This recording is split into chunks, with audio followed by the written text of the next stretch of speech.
السلام علیکم۔ آج ہم سورہ لقمان کے بارے میں جانیں گے۔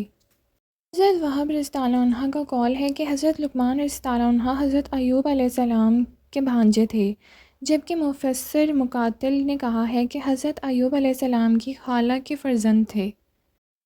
آپ نے حضرت داؤد علیہ السلام کا زمانہ پایا اور ان سے علم حاصل کیا۔ حضرت داؤد علیہ السلام کے اعلان نبوت سے پہلے فتویٰ دیا کرتے تھے، اور جب آپ علیہ السلام نبوت کے منصب پر فائز ہوئے تو حضرت لقمان رضی اللہ عنہ نے فتویٰ دینا بند کر دیا۔ آپ رضی اللہ عنہ کے نبی ہونے میں اختلاف ہے۔ علماء اسی طرف ہیں کہ آپ حکیم تھے، نبی نہ تھے۔ آگے اللہ پاک بہتر جانتے ہیں۔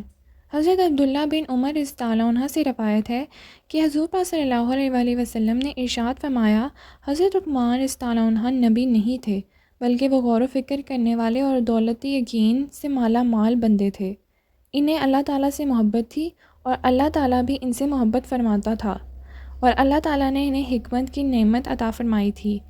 ایک مرتبہ دوپہر میں سوتے ہوئے انہیں ندا کی گئی، اے لقمان، اگر تم پسند کرو تو تمہیں خلیفہ بنا دیا جائے گا تاکہ تم عدل و انصاف کو قائم کرو۔ انہوں نے ندا کا جواب دیتے ہوئے عرض کی، اگر تو مجھے اختیار کا حق ہے تو میں عافیت کو قبول کروں گا اور اس آزمائش سے بچوں گا، اور اگر منصب خلافت سنبھالنے کے متعلق قطعی حکم ہے تو میں دل و جان سے حاضر ہوں، کیونکہ مجھے اللہ تعالیٰ کے کرم پر یہ بھروسہ ہے کہ وہ مجھے غلطی سے بچائے گا۔ سورہ لقمان کے فضائل و وظائف۔ سورہ لقمان قرآن پاک کی 31ویں سورہ مبارکہ ہے۔ یہ سورہ مبارکہ حضرت لقمان کے نام سے موسوم کی گئی ہے۔ قرآن پاک اور احادیث شریف میں اس سورہ کے بہت سے فضائل بیان کیے گئے ہیں، جن میں سے کچھ خاص یہ ہیں۔ سورہ لقمان کے بارے میں حضور پاک صلی اللہ علیہ وسلم کی حدیث مبارکہ ہے، جس میں حضور پاک صلی اللہ علیہ وسلم نے فرمایا، جو کوئی سورہ لقمان روزانہ پڑھے گا وہ قیامت کے دن حضرت لقمان علیہ السلام کا ساتھی ہوگا، اور تمام اچھے کام کرنے والوں سے 10 گنا نیکیاں اس کے نامہ اعمال میں درج ہوں گی۔ پیٹ کے امراض سے نجات کے لیے سورہ لقمان کا وظیفہ۔ اگر کوئی شخص سورہ لقمان 7 دفعہ پڑھے گا تو وہ پیٹ کی بیماریوں سے نجات پائے گا۔ اگر پیٹ میں درد ہو تو اس سورت کو پڑھنے سے درد ختم ہو جائے گا۔ اگر کسی شخص کو پیٹ کی کئی بیماریاں لاحق ہوں تو وہ اس سورت کو لکھ کر پانی میں گھول کر پی لے تو پیٹ کے اندرونی امراض سے شفا پائے گا۔ ہر قسم کے زخم کو ٹھیک کرنے کے لیے سورہ لقمان کا عمل۔ حضرت امام جعفر صادق علیہ السلام نے فرمایا کہ اگر کسی شخص کا زخم ٹھیک نہ ہو رہا ہو اور زخم سے خون آنا بند نہ ہو رہا ہو تو وہ سورہ لقمان لکھ کر اپنے پاس رکھ کر تو زخم جلد ٹھیک ہو جائے گا۔ ہر قسم کی بیماریوں سے نجات کے لیے سورہ لقمان کا عمل۔ اگر کسی شخص کو زیادہ بیماریوں نے گھیرا رکھا ہے تو اسے چاہیے کہ وہ شہد پر 5 مرتبہ سورہ لقمان پڑھے، پھر بارش کا پانی اس شہد میں ملا کر پی لے، انشاءاللہ بیماریوں سے شفا ملے گی۔ بے ہوش کو ہوش میں دلانے کے لیے سورہ لقمان کا عمل۔ حضرت امام جعفر صادق علیہ السلام نے فرمایا کہ اگر سورہ لقمان پانی میں گھول کر کسی بے ہوش پر چھڑکا جائے تو وہ جلد ہوش میں آ جائے گا، اور اگر یہ پانی اس شخص کو پلا دیا جائے تو وہ دوبارہ بے ہوش نہیں ہوگا۔ دماغی اور ذہنی امراض سے شفا کے لیے سورہ لقمان کا عمل۔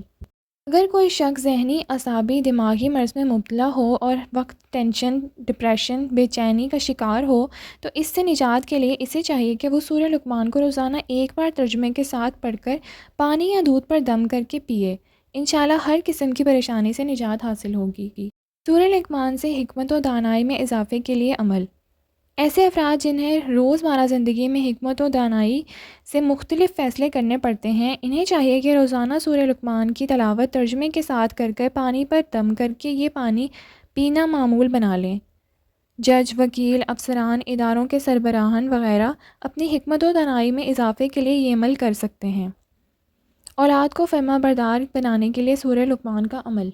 اولاد کو فرما بردار، تابع دار بنانے کے لیے سورہ لقمان کسی میٹھی چیز پر دم کروا کر بچوں کو کھلانے سے بچے فرما بردار بن جاتے ہیں۔ اساتذہ اکرام اچھے نتائج کے لیے یہ عمل اپنے شاگردوں پر بھی کر سکتے ہیں۔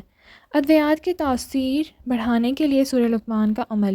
حضرت لقمان کو حکیم کے نام سے بھی جانا جاتا ہے، اور ان کے بارے میں یہ مشہور ہے کہ وہ جہنم اور موت کے علاوہ ان کے پاس ہر بیماری کا علاج موجود تھا۔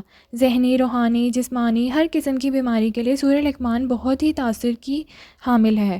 ادویات کی تاثیر بڑھانے کے لیے سورہ لقمان بما ترجمہ بڑھ کر ادویات پر دم کرنے سے ادویات میں اللہ کے حکم سے تاثیر پیدا ہو جاتی ہے اور یہ ادویات شفا کا باعث بنتی ہیں۔ ڈاکٹر، حکمہ، ہومیوپیتھک علاج اور روحانی علاج کرنے والے افراد کو چاہیے کہ وہ ادویات پر شفائی اثرات پیدا کرنے کے لیے یہ عمل کریں۔